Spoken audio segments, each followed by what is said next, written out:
Hi there, and welcome back to another potato reveal. Today I'm again in the upper part of the garden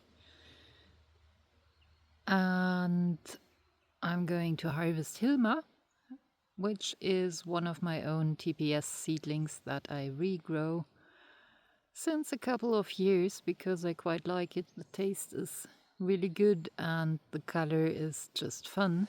So let's see what we got here, if it's as good of a harvest as Milliger Mühlviertler was. Yeah, that would be great.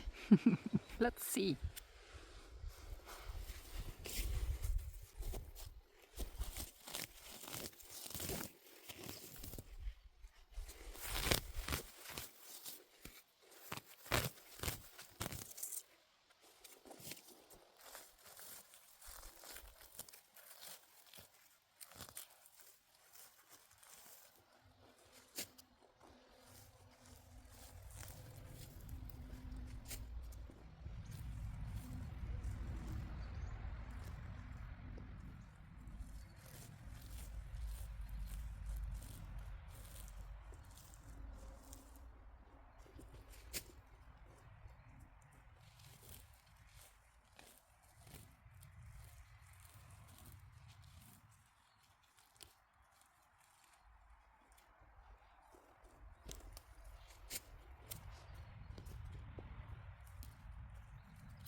Now that's a bunch of good looking huge potatoes.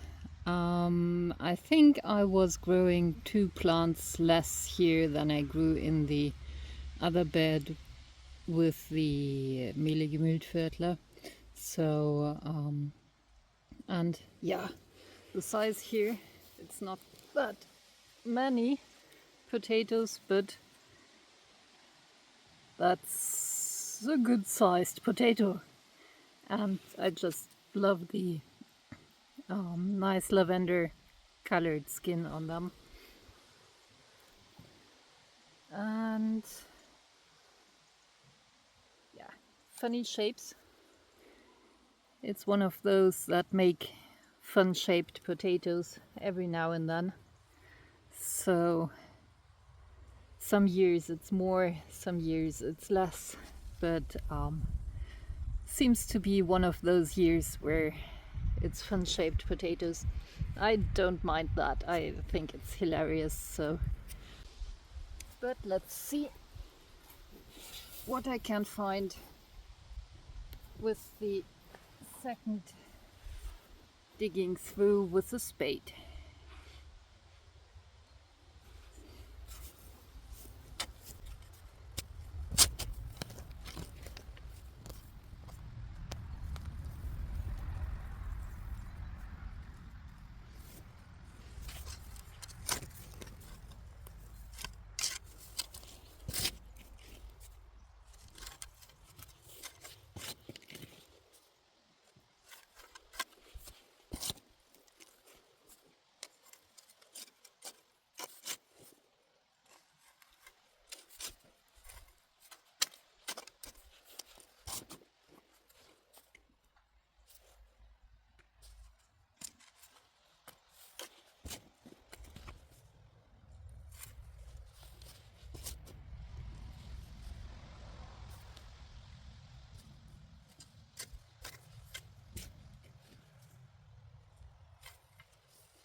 Now, let's see what we got here.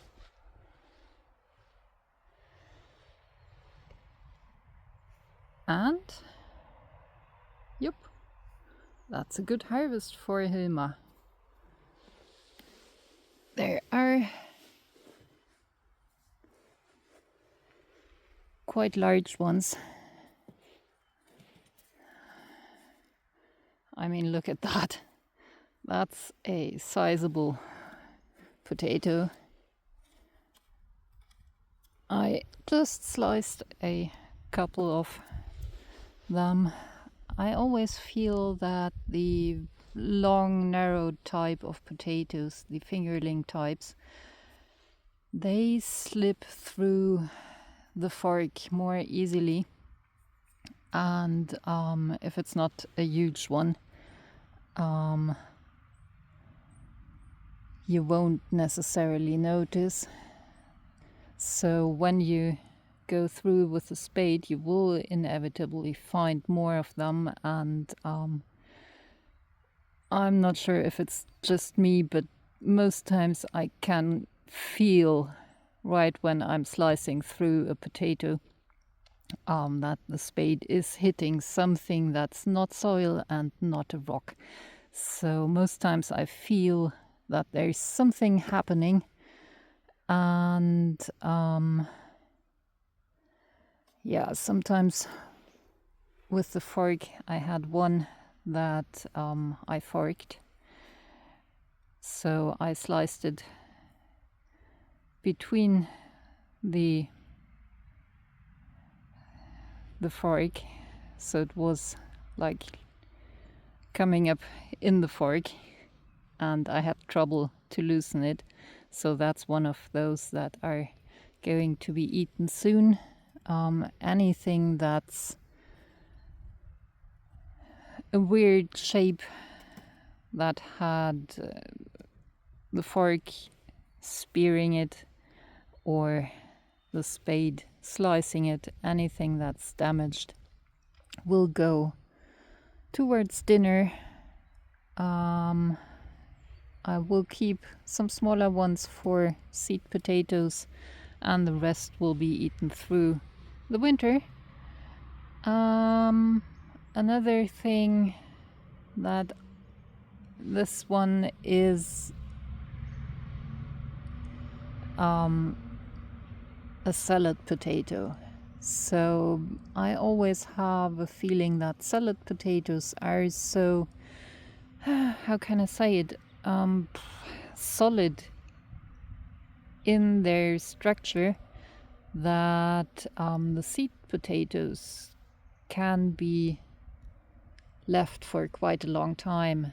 So I have one here, and I tossed a couple other ones where there's some rot going on, and I'm not quite sure if it's a rotten potato because of the weather or if it's the leftovers of a seed potato, because the other end is still quite firm, so that's hard to tell. But yeah, just I let them dry for a couple of days in the basement where it's warm and dry. Then I will brush off some of the dirt, and then I will store them in the root cellar. Remember, if you want to store your potatoes long term, don't wash them. Do not wash the potatoes. They store much better when they're not washed. Let them dry up somewhere where it's dark and with good ventilation, and then brush off the excess dirt if you want to. It helps to find some more with bruises that should be eaten soon, but it's not really necessary, and then you can store them in the root cellar and they will be good until next year easily. So that's one of the biggest mistakes you can make, washing the potatoes. And that's one of the reasons why the store-bought potatoes don't last that long. If I bought some potatoes at the store and would put them into my root cellar with the other potatoes that will last until July easily, they would start sprouting. And that's because they're washed.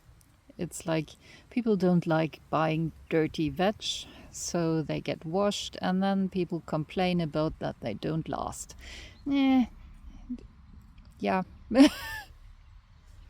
If you want to get potatoes for storage, buy them at a farm that doesn't wash their potatoes, or ask for unwashed potatoes for storage. They will know what's up.